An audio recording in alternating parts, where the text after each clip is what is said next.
Welcome to It Is What It Is. I'm Corbin. And I'm Anthony. We've been on this series of the question, what is free will, right? And we've looked at determinism and we've looked at libertarianism, not the political kind. And today we're going to look at a third kind, compatibilism.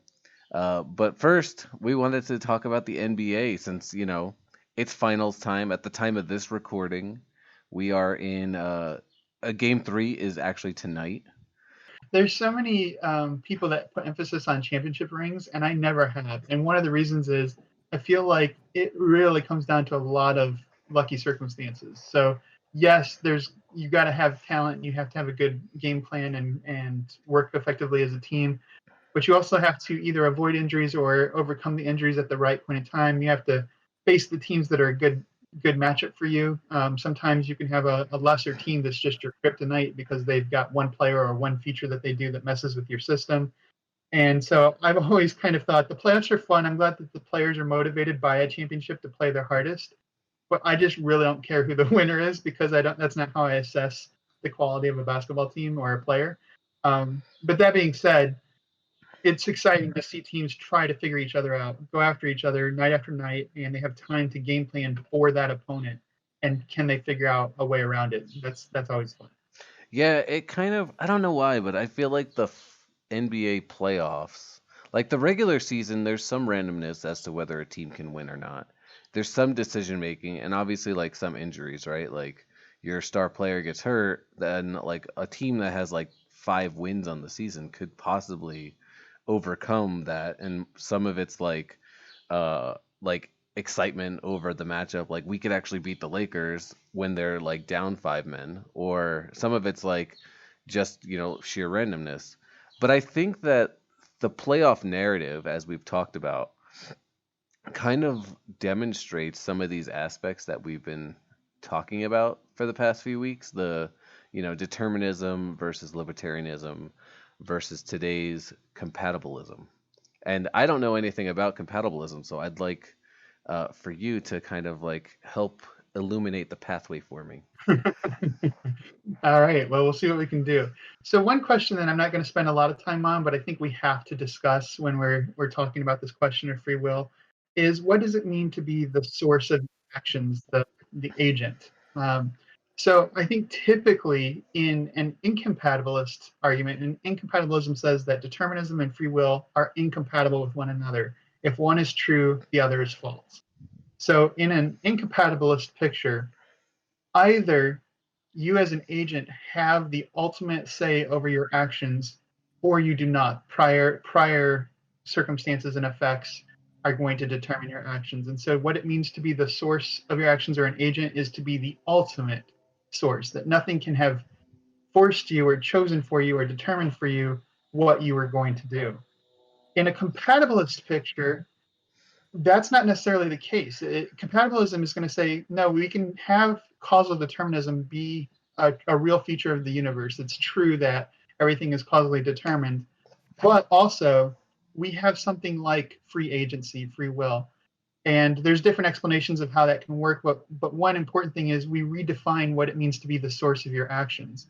So yes, there are external circumstances in your environment that cause chemicals in your body to interact. In your brain, you have electricity firing in your neurons, and you do an action. But the question is, are the components that determine that action components of you? Like instead of thinking that they're components inside of you, redefine that your body is you as the agent. And so if your body is producing these effects, then you are the agent. And then the question is, were you able to produce those effects without being coerced?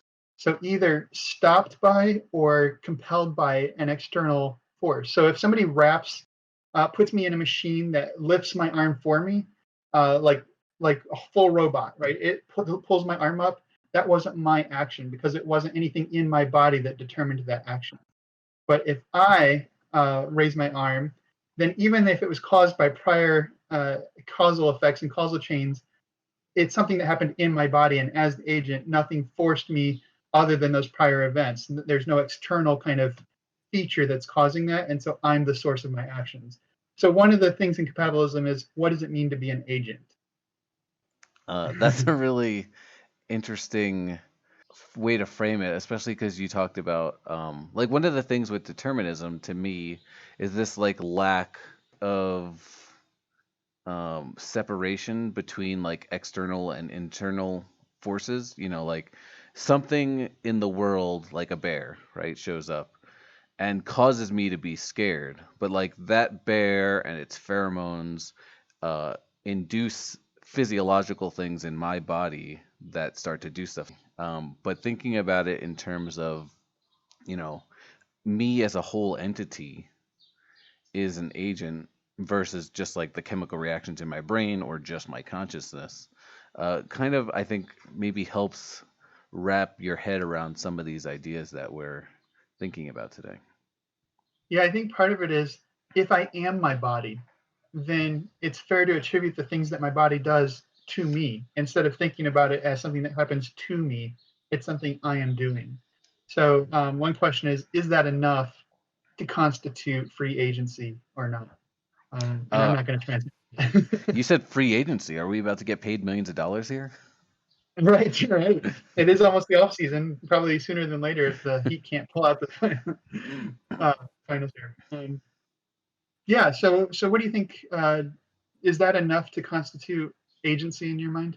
So yeah, I think that clarifies agency. And you know, if I am all of me, right? I think before I was distinguishing free, you know, like my own conscious thoughts as separate from like the things that my body does. And so like, you know, things happen to my consciousness and my consciousness maybe does things to myself. Um, but there's also this, you know, deeper, you know, we talked last week about I am able to perceive and experience my experiences. And there seems to be like a, you know, you use the word metaphysical, there seems to be like a metaphysical level to this. It's like not only do I perceive the things around me and I can think about them, but I can also think about the thinking about things. Like, you know, if I get into an argument with my boss, right? I can think about like that conversation made me mad. Why did I think about getting mad in that moment? And like I can process this whole chain of events without actually doing anything. How does that play into this conversation? That's really good. So, Frankfurt actually argues along this line that we have first order desires, which is what we want to do, and then we have higher order desires, which is where we either endorse or condemn our desires. So, either I want to do something, or I don't want to want that thing. The first order desire is the same. So the example would be like, I want to have pizza. And then the higher order desire is I want to have pizza. Like I'm okay with that decision. It's time to treat myself or whatever. I don't feel like cooking and I am okay with eating the pizza. Or I don't want the pizza because I'm trying to work on my nutrition and health. And maybe I've been eating poorly lately. And so I ought not to eat the pizza. I still want to. And that desire may cause me to eat pizza, but if I don't desire the desire to have pizza, then I'm being compelled by something physiological that supersedes my higher order thinking.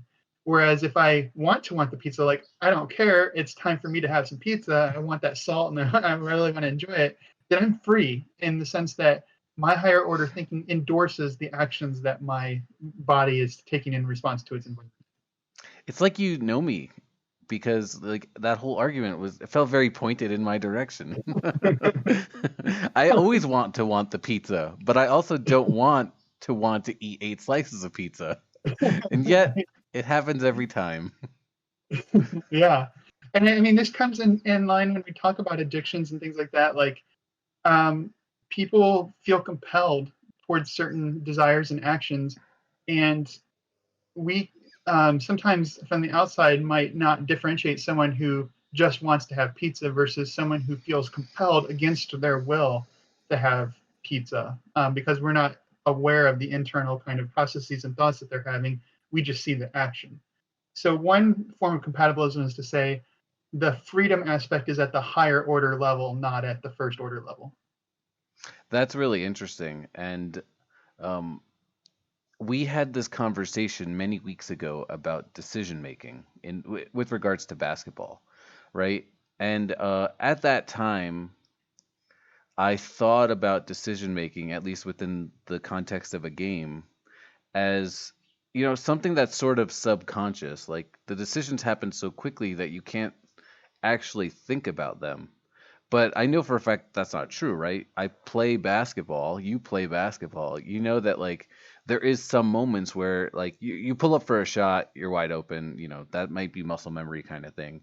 But there's some things where you're like, okay, if I can cross over here and cross back over, I know that I have Corbin in this position, so then I can do one, two, or three different things with the ball in that moment. That's kind of like freewheeling aspect of it. Sorry, I don't mean to put you on blast here.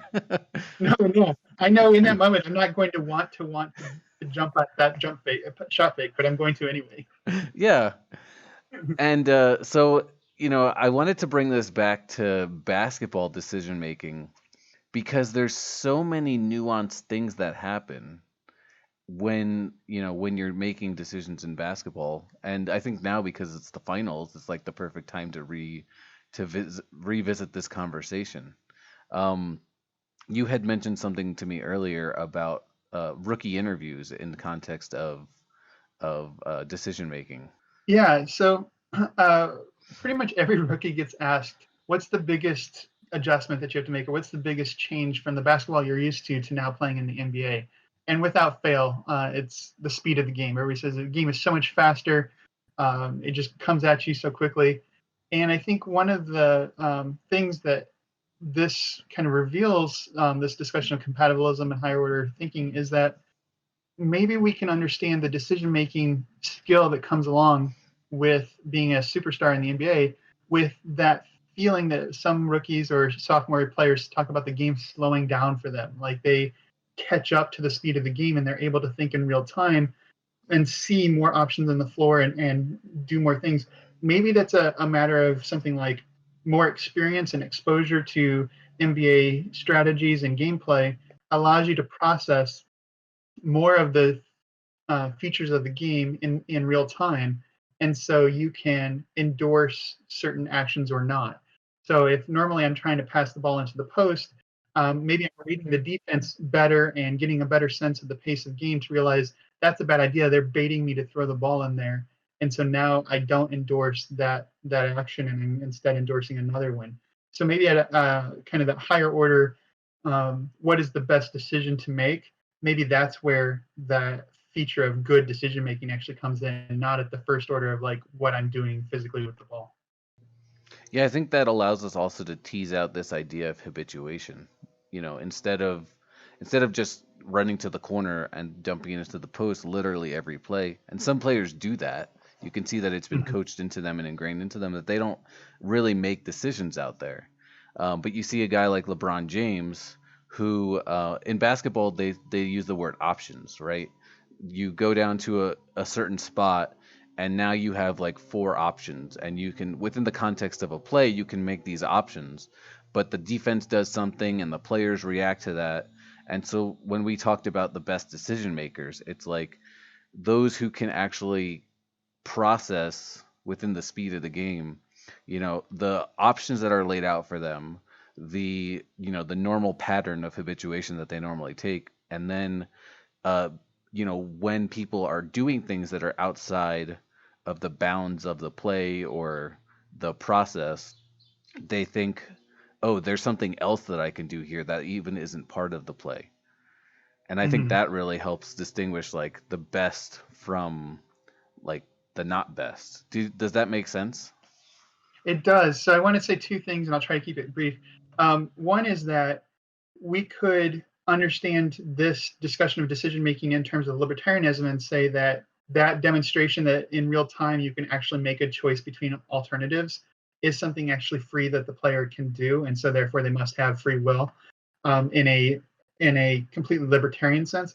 Or we can think of this in a compatibilist sense that each time we encounter situations where those kind of decisions are made at a higher order, the more times I don't endorse a current action, maybe that will impact future situations where instead of making those actions, maybe I'll go practice, therefore, that scenario to make a different action so that in future situations, I'm doing an action that I would endorse. So maybe we can read this either as libertarian or compatibilist, depending on whether we actually can do anything different or if just the way that we endorse or don't endorse our decisions changes future occasions.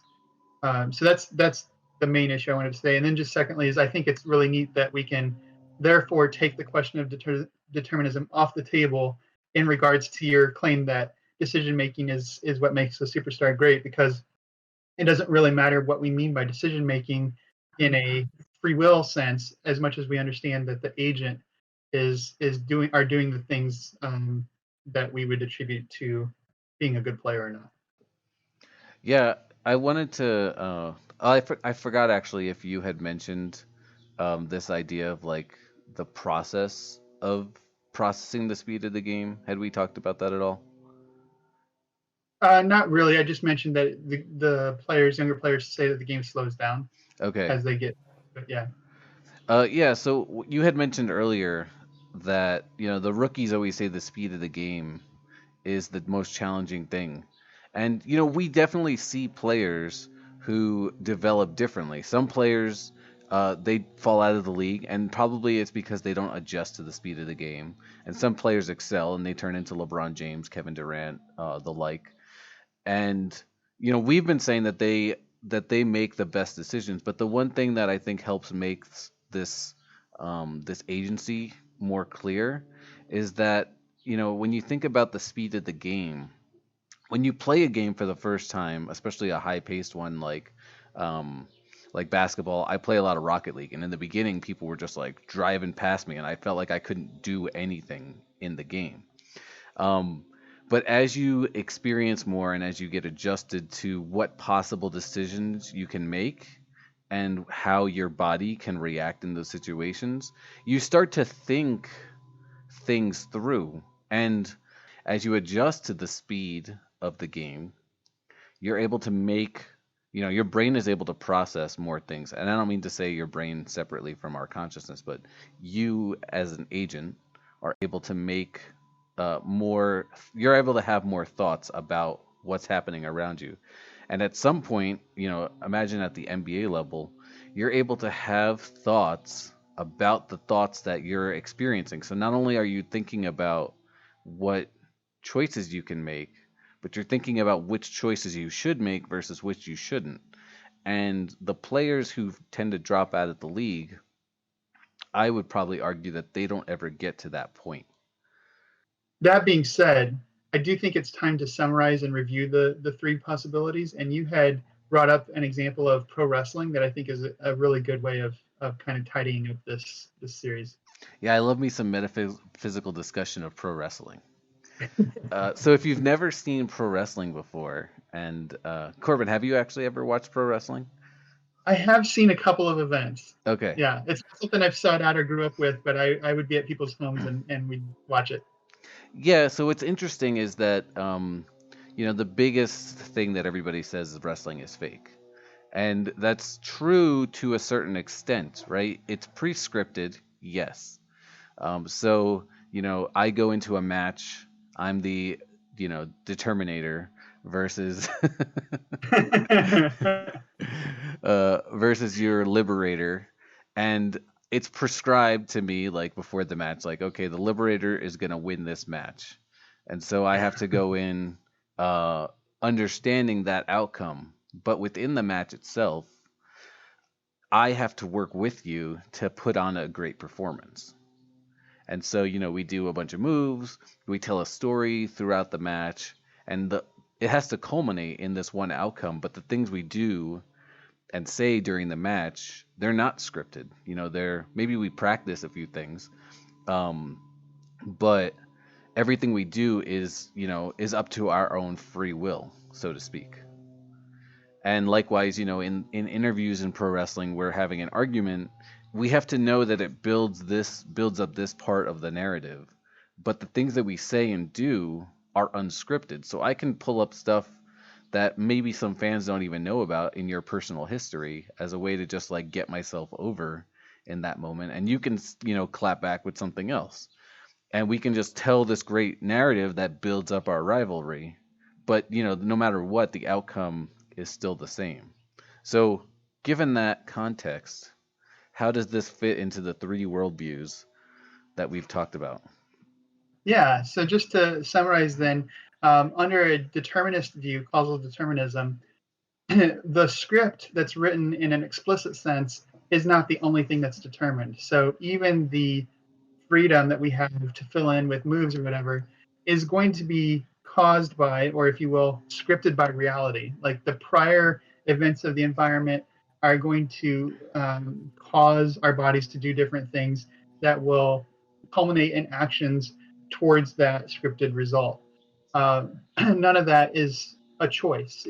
We might think about them as choices. We might have conscious thoughts about what we're doing and how we're reacting to one another. And of course, there's speech involved, but all of that is completely caused by prior causes. Under a libertarian view, there's complete freedom in the unscripted areas. So, or maybe not complete, but there's things that we can choose, alternatives we can choose between that would fit in that script, and that we literally, or not literally, that we truly can choose alternatives. We can do A or B or C, and then the other person has to react to those with options A, B, or C of their own. And we fill in the gaps, and then we get to, okay, but at this point, we're going to do D no matter what.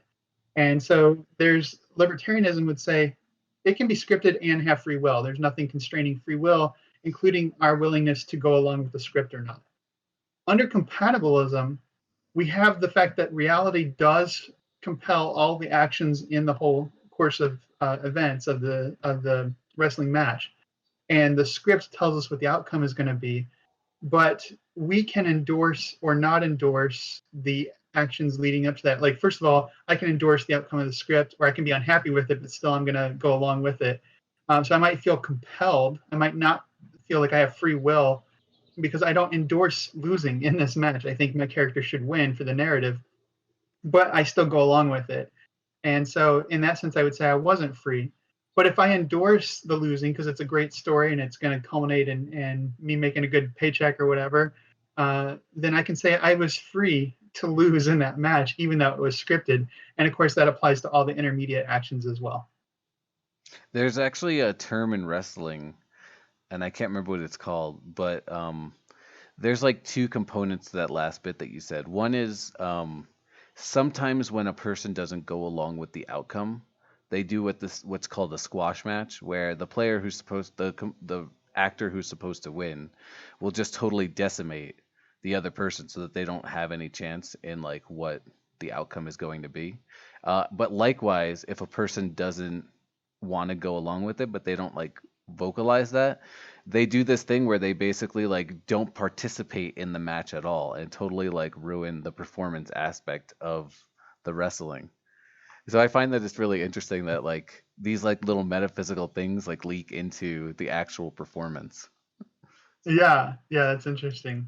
So higher order and first order desires, I think, is a completely legitimate analysis, whether we attribute it to a compatibilist or incompatibilist picture.